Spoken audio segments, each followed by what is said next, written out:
Muy bien, entramos, estas guitarras nos llevan a la historia argentina. Que hoy va a ser historia argentina, también es historia brasilera y también es historia paraguaya. Claro, de la Triple Alianza. Yo había empezado el programa anterior, había hecho una breve reseña de los hechos anteriores, como la batalla de Peribebuy,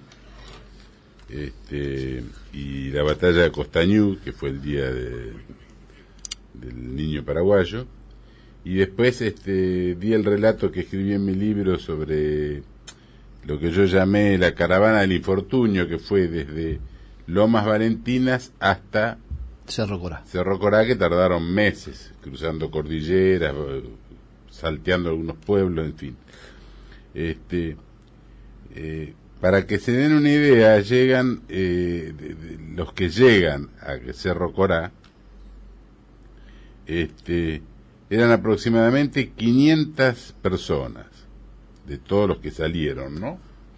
Llegan a fines de año. Estamos hablando de las fuerzas paraguayas. De la fuerza paraguaya, que Paraguay, cuando empezó la guerra, hay disidencias en cuántos había, pero algunos dicen 50.000, otros dicen 60.000 soldados.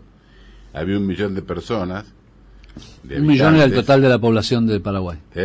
1 millón era el total de la población de Paraguay. Algunos dicen 800, otros dicen, pero bueno, más o menos 1 millón. De los que salen de Lomas Valentinas había la gente que se les junta. El otro día dio una cifra usted. Cuando terminó la guerra del Paraguay, ¿qué cantidad de la población faltaba? El 75%. Y faltaba el 97% de los varones. O 96. Una masacre. Una masacre.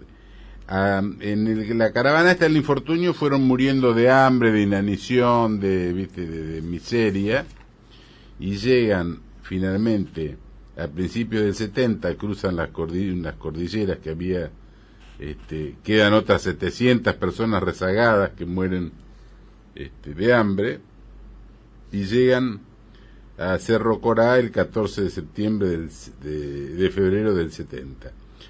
Cerro Corá quiere decir, en guaraní, quiere decir círculo o corral de cerros, porque es una llanura cruzada por el arroyo Aquidabán, el Aquidabán Nihui, y está rodeado de unos cerros altos. Entonces ahí acampan, digamos, la tropa, apenas eran 500 hombres. Hay, por ejemplo, hay 10 batallones y 6 regimientos. Entre todos los batallones sumaban 266 plazas. Por ejemplo, el batallón más numeroso contaba con 37 hombres y todo el regimiento con 46. Lo siguen incluso clérigos, el vicepresidente paraguayo, que era un anciano de 70 años, el hijo de él, varios hijos de él, la señora Elisa Lynch, la madre, algunos capellanes, y el resto era gente civiles o tropas, digamos, mal armadas, generalmente de lanza y cuchillo. Ahí cuando están en Cerro Corá, se produce un hecho significativo, que es, viene una tribu de indios que se llamaban Cainguás, la tribu, y le ofrecen a Solano López esconderlo en la tribu de él, que licencia a toda la gente que se vaya, y que él elija unas 8 o 10 personas que lo acompañen, y que ellos lo iban a esconder en la tribu de ellos, en la espesura del monte, que jamás lo iban a poder encontrar. Se lo dice en guaraní, yo acá lo tengo, como no sé leer bien el guaraní, no lo voy a leer, o sea, no sé pronunciarlo bien, pero lo que le dicen traducido es: vamos, señor, no darán con usted los negros a donde pensamos llevarle. O sea, pero lo iban a esconder, y López desiste de ir. Les agradece, pero rechaza el ofrecimiento. Y entonces le pregunta a este indio, le dice, ¿cuándo calcula él que iban a llegar las tropas? Porque los indios tenían. Y entonces dice que el indio, levantando con el dedo, señaló la parte superior del cielo, y dijo, cuando el sol esté ahí, como diciendo que cerca de mediodía iban a llegar. Ahí estando López ahí en Cerro Corá, no decae el espíritu de él, al contrario trata de darle valor o entretenimiento a la gente. Durante el día recorre a caballo la tropa que tenía, y en la noche le hablaba de leyendas o de historias de la patria, ¿no? Inclusive da una condecoración a los soldados, y dice, les pronuncia estas palabras, dice, queriendo dar un testimonio público de honor y de justicia a los beneméritos defensores de la patria, que con abnegación ejemplar y patriótica virtud hicieron la campaña de Amambay, cruzando 2 veces la sierra de Mbaracuyá. Eso lo relata Oleari en el libro de él, que yo lo tengo transcrito también en el mío. Cuando ya ve que vienen las tropas, lo ordena a la tropa que tome posiciones. Incluso había como preguntado si iban a defenderse, y todos aceptan que sí, que se iban a defender hasta el último momento. Entonces ya dije, eran unos 800 hombres mal vestidos. Incluso antes de la batalla, por ejemplo, el padre Maíz, que lo acompañaba, le dice que había muerto el diácono Gamarra, de hambre, había muerto de inanición, y López le dijo, el padre Gamarra nos ha llevado un poco la delantera. O sea que él sabía que no tenían salida, porque venían como 10.000 aliados, imagínate, con 500 personas,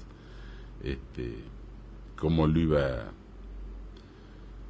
enfrentar.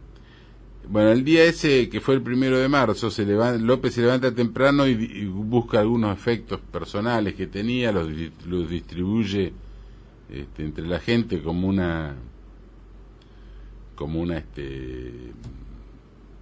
recuerdo, digamos, de la persona de él. Y bueno, en la llegada de las tropas ya vaticinan, digamos, porque él había dejado una guardia en Chirigüello y unas mujeres que era una entrada que había al Cerro Corá, unas mujeres que alcanzan a escapar, llegan con la noticia que los brasileños ya habían tomado la entrada. Entonces un choque tremendo fue, pero duró poco, porque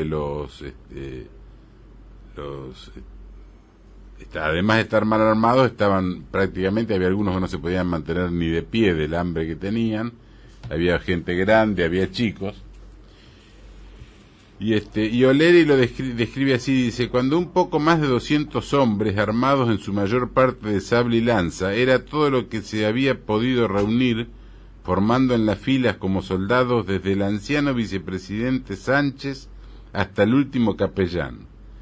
Esgrimiendo una espadina en cuya hoja se leía el lema guerrero e implacable, vencer o morir, se puso en marcha López acaudillando aquel patético grupo en el que confundían los altos dignatarios del Estado con los representantes de la Iglesia, los generales con la tropa y los más humildes ciudadanos con los jefes y oficiales del ejército, formando juntos un solo cuerpo, con una sola alma y un solo corazón.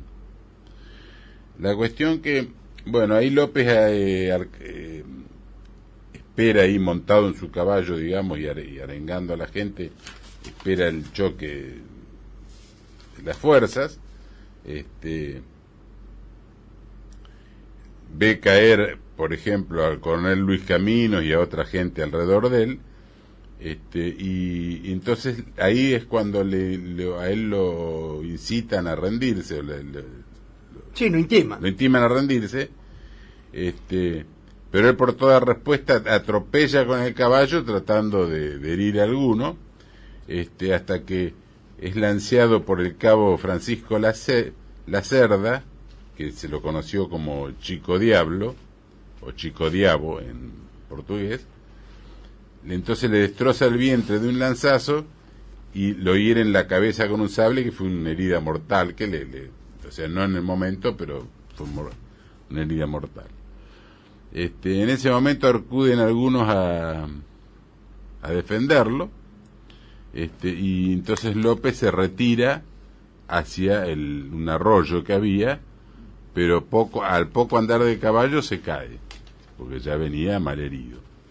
Entonces él mismo pide que lo dejen solo y lo dejan al costado del arroyo. Ahí se presentan dos soldados, digamos, de Paraguay. Uno era el alférez Valentino Silva, y le ofrecen que le piden que les dé el honor de morir defendiéndolo.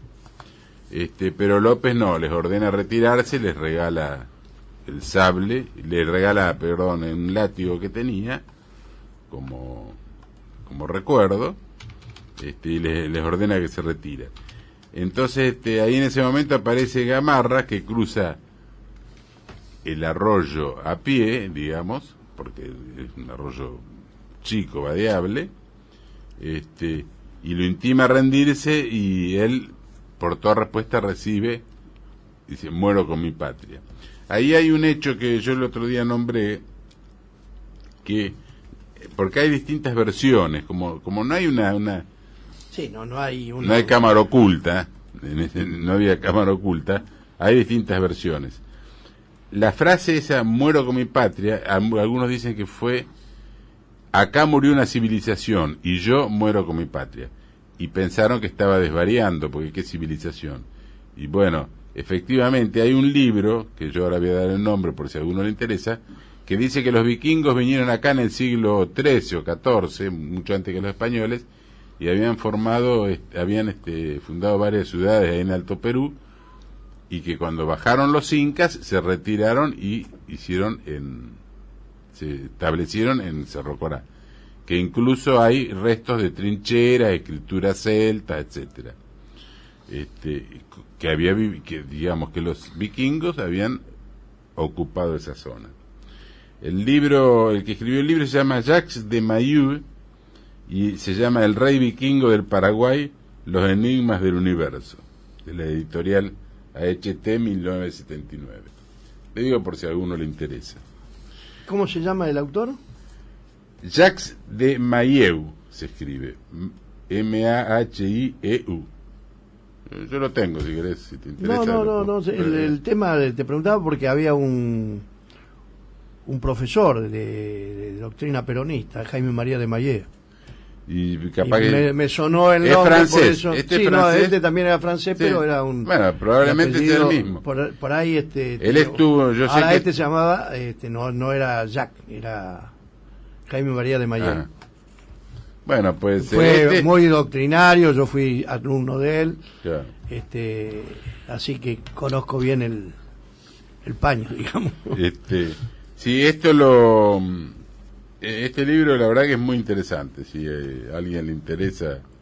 O sea que no nos descubrió Colón. No, pero me parece ya lo descubrió. ¿Viste? Después decía. Estaba bien, entonces hay que sacar la estatua. No, pero yo no discuto si nos descubrió Colón o no lo descubrió. Lo que yo digo es que acá todo es posible, ¿viste? Uno no sabe porque realmente no puede explicarse cosas que, por ejemplo, ¿cómo explicarla sin que existiese la rueda? Las pirámides egipcias, las rocas esas, ¿cómo las traían? ¿De dónde las sacaban? ¿Cómo las transportaban? En la isla de Pascua, los monumentos. Sí, hay cosas que son inexplicables y que uno, bueno, tiene que ajustarse a la... Hay una alemana, que ahora no recuerdo el nombre, que se pasó toda la vida estudiando las líneas de... Sí, las líneas en Perú, sí. Donde están ahí... Le decían la mujer que barrió el desierto, o la alemana que barrió el desierto. Claro, porque ahí están todas, en Nazca, están todo como una especie de señalización para despegue aéreo. Muchos dicen que ahí bajaban los platos voladores, qué sé yo, los ovnis. Hoy le llaman ovnis, antes eran platos voladores, no son ovnis. Los ómnibus, dijo Fidel Pinto, yo viajaba siempre en ómnibus. Para concluir el tema de Cerro Corá, quería leer una frase del publicista brasileño Alberto Souza, que lo describe así: muero con la patria, en un momento augusto y solemne en que las almas corrompidas y cobardes solo se atienen a las esperanzas de la fuga o al perdón del vencedor. Efectivamente, morirse, oh glorioso luchador, con tu infeliz tierra aniquilada por la ambición y el despotismo imperial, pero moriste para revivir ahora no solo en el alma colectiva de tu patria juvenecida, sino también en el austero e insospechable juicio de la posteridad que te rehabilita. Desecha la espuria leyenda de bajezas y crueldades con que los escritores imperialistas intentaron empañar por tantos años tu inmaculado patriotismo. Se levanta alrededor de tu figura, engrandecida por el martirio, una aureola diáfana y resplandeciente que te consagran el doble e irrevocable carácter de héroe de la patria y paladín de la República.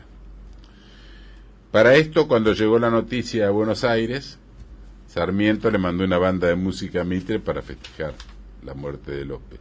El civilizador. El civilizador, sí. Entre la gente que murió fue, por ejemplo, ahí en Cerro Corá, lo mataron a Panchito López, que era hijo de él, que era coronel, que dijo: un coronel no se rinde jamás.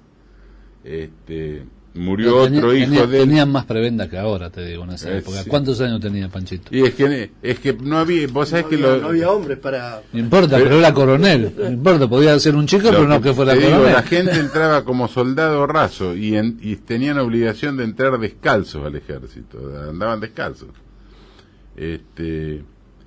Y después iban a medida de sus aptitudes, le iban ascendiendo. Lo que pasa es que prácticamente, imagínate, si había el 2% de la población había quedado. Matan también a José Félix López, que era otro hijo, de 11 años, al general Francisco Roa, rodeado de enemigos, es tomado prisionero y degollado inmediatamente. El propio vicepresidente Sánchez, que era octogenario, se niega a rendirse y lo ultiman a lanzazos. El coronel José María Aguilar, inválido por las heridas recibidas en Tuyutí, fue lanceado y degollado. Se salvaron apenas algunos que alcanzaron a huir, muchos quedaron heridos en el campo, y para mayor tragedia incendiaron el campo, así que murieron todos los que estaban heridos, los paraguayos que estaban heridos. Y los civilizadores. Y todo esto, claro, para la libertad y la igualdad, ¿viste? Y la civilización. Muy bien, ingeniero, la verdad que es una historia tétrica, triste, porque eran hermanos. Pero debe saberse, sí, una historia triste, pero debe saberse para que por lo menos la gente abra los ojos. De los digamos, los próceres que tuvimos. Sí.